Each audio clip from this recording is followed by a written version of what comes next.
पिछले कुछ सालों से जब से भारतीय जनता पार्टी शासित केंद्र सरकार ने आम आदमी पार्टी के नेताओं पर ईडी के द्वारा केस करवाने शुरू किए हैं, तब से अक्सर हम आप लोगों के सामने आते हैं और कहते हैं कि ये एक राजनीतिक साजिश है, कि ईडी का प्रयोग राजनीतिक कारणों से किया जा रहा है।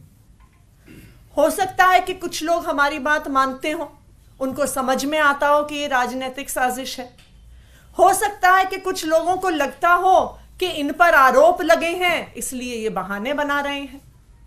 लेकिन आज आधिकारिक तौर पर भारतीय जनता पार्टी शासित केंद्र सरकार ने देश के सामने ये प्रमाण रख दिया है कि ईडी यानी इन्फोर्समेंट डायरेक्टरेट सिर्फ और सिर्फ राजनीतिक षड्यंत्र रचने का एक साधन है।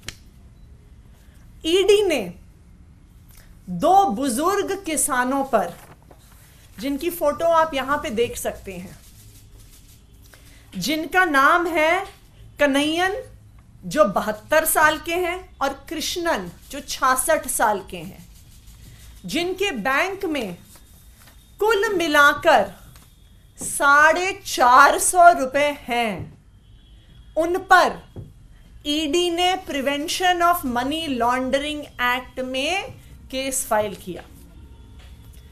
ईडी ने इन दो गरीब किसानों को समन भेजा और समन में क्या लिखा था, क्या अपराध किया था इन्होंने? समन में लिखा था कि आपका एक 2017 का केस है जिसके लिए हम आपको समन कर रहे हैं, और वो केस था कि इन्होंने अपने खेत के आसपास बिजली की तार लगाई और उस बिजली की तार की वजह से 2 भैंसों की मौत हो गई। इस कारण से इन 2 किसानों को ईडी ने समन किया है।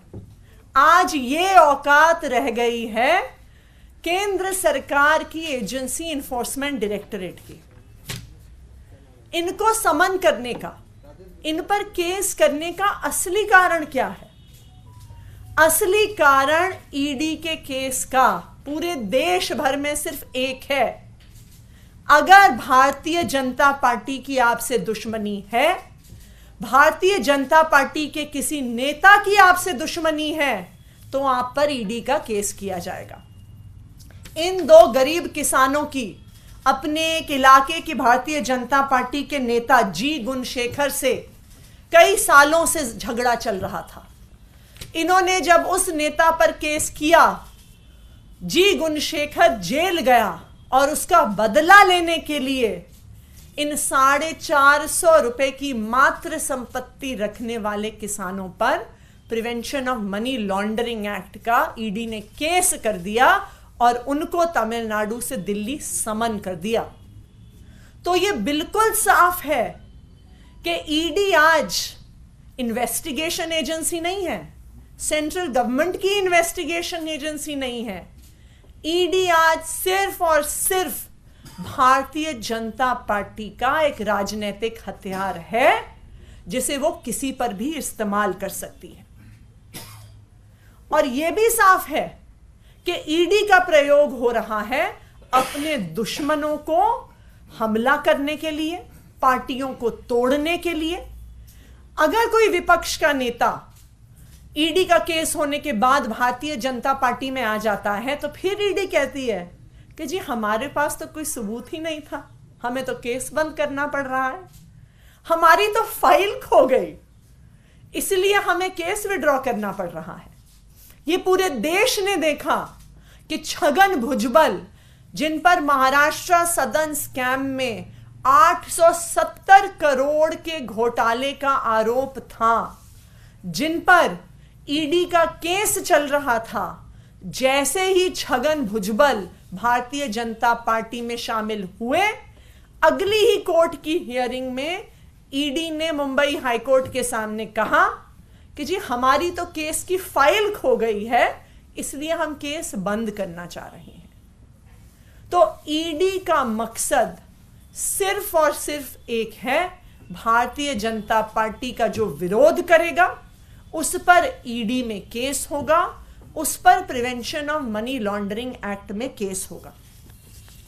दूसरी जो एक महत्वपूर्ण बात है समझने वाली, कि अपने दुश्मनों पर भारतीय जनता पार्टी से ईडी से क्यों केस कराती है, सिर्फ prevention of money laundering act में क्यों केस करवाती है? देश में इतने कानून है, प्रिवेंशन ऑफ करप्शन एक्ट है, पूरा आपका सीआरपीसी है, क्रिमिनल प्रोसीजर कोड, लेकिन भारतीय जनता पार्टी के दुश्मनों के खिलाफ या भारतीय जनता पार्टी के जो विपक्षी नेता हैं उनके खिलाफ से prevention of money laundering act में क्यों केस होता है?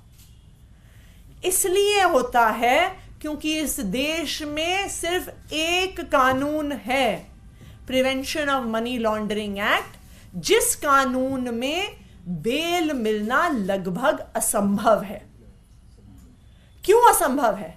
क्योंकि prevention of money laundering act तब बना था जब भारत ने international conventions against counter terrorism और नारकोटिक्स को साइन किया था। मनी लॉन्ड्रिंग एक्ट में, prevention of money laundering act में बेल इसलिए नहीं मिलती है कि ऐसा ना हो कि मनी लॉन्ड्रिंग करके कहीं किसी आतंकवादियों को पैसा चला जाए, कहीं कोई आतंकवादियों का के द्वारा हमला हो जाए, कहीं कोई ड्रग्स ट्रेडिंग ना हो जाए। इसलिए इतना सख्त कानून बना था टेररिज्म को रोकने के लिए और ड्रग ट्रेड को रोकने के लिए। इसलिए पीएमएलए में, prevention of money laundering act में बेल मिलना लगभग असंभव है। लेकिन आज ईडी पीएमएलए को ड्रग्स की तस्करी के लिए नहीं इस्तेमाल कर रही है, आतंकवादियों के खिलाफ नहीं इस्तेमाल कर रही है, सिर्फ और सिर्फ अपने विपक्षी नेताओं के खिलाफ इस्तेमाल कर रही है कि एक बारी केस हो जाए तो उनको बेल नहीं मिलेगी और फिर भारतीय जनता पार्टी के प्रवक्ता टीवी पे आके कह सकते हैं कि देखा, इनको तो कोर्ट से भी बेल नहीं मिल रही है, इनको किसी को भी prevention of money laundering act में बेल मिलना लगभग असंभव है। तो आज भारतीय जनता पार्टी, चाहे भारतीय जनता पार्टी के नेताओं के खिलाफ लड़ रहे किसानों को, चाहे भारतीय जनता पार्टी के खिलाफ लड़ रहे विपक्ष के नेताओं को, चाहे मुख्यमंत्रियों को, ईडी के द्वारा समन्स भिजवा रही है क्योंकि वो अपने विरोधियों को चुप करवाना चाहती है, उनका मुंह बंद करवाना चाहती है। लेकिन आज जब दो बुजुर्ग किसानों को 2 भैंसों की मौत के लिए अगर ईडी बुला लेती है तो ईडी का पर्दाफाश पूरे देश के सामने हो जाता है। Thank you. Ma'am, can you repeat your names and location? इनका नाम है कन्हैयन, एज 72, और कृष्णन, एज 66। ये तमिलनाडु के सालम डिस्ट्रिक्ट से हैं। कन्हैयन 72, राइट? हाँ जी, और कृष्णन 66। भूपेश बघेल का नाम चार्जशीट में डाल दिया है, जो महादेव ऐप चल रहा था। आपको लगता है कि ये कार्रवाई भी सिर्फ इसलिए हुई है क्योंकि आप जैसा कह रहे हैं राजनीतिक षड्यंत्र है, इसलिए ऐसा हो रहा है? अभी तो अरविंद केजरीवाल को समन किया है, हेमंत सोरेन को समन कर रहे हैं, तेजस्वी यादव को समन कर रहे हैं, अब भूपेश बघेल का नंबर आ गया है। जिस स्पीड पर भारतीय जनता पार्टी चल रही है, जब तक लोकसभा का चुनाव आएगा वो विपक्ष के सारे नेताओं को जेल में डाल देगी, क्योंकि इससे अच्छा चुनाव जीतने का क्या तरीका हो सकता है? इससे आसान चुनाव जीतने का क्या तरीका हो सकता है कि आप अपने सारे विपक्ष को जेल में डाल दीजिए। जेल में ना वो प्रचार कर पाएंगे, ना वो ठीक से चुनाव लड़ पाएंगे, और आप चुनाव जीत जाइए। आज मैम एक आखिरी सवाल है। मल्लिकार्जुन खड़गे ने प्रधानमंत्री नरेंद्र मोदी पे जबरदस्त हमला बोला है। ये कहा है कि जब मणिपुर में हिंसा हो रही थी तो पीएम फोटोशूट करा रहे थे, कपड़े बदल के लक्षद्वीप से लेके केरल तक घूम रहे थे। प्रधानमंत्री नरेंद्र मोदी जी को बहुत सारे सवालों का जवाब देना पड़ेगा। उनको मणिपुर की हिंसा पर सब जवाब देना पड़ेगा, उनको देश में बढ़ते हुए क्राइम पर जवाब देना पड़ेगा, उनको पूरे देश में महिलाओं की असुरक्षा पे जवाब देना पड़ेगा, बढ़ती हुई महंगाई पर जवाब देना पड़ेगा, बढ़ती हुई बेरोजगारी पे जवाब देना पड़ेगा। लेकिन क्योंकि वो ये जवाब नहीं देना चाहते हैं, इसीलिए विपक्ष के नेताओं पर जी तोड़ हमला कर रहे हैं कि कोई सवाल पूछने वाला और कोई देश को सच्चाई बताने वाला चुनाव प्रचार में ना रह जाए। Thank you. लेटेस्ट खबरों के लिए सब्सक्राइब करें हमारा YouTube चैनल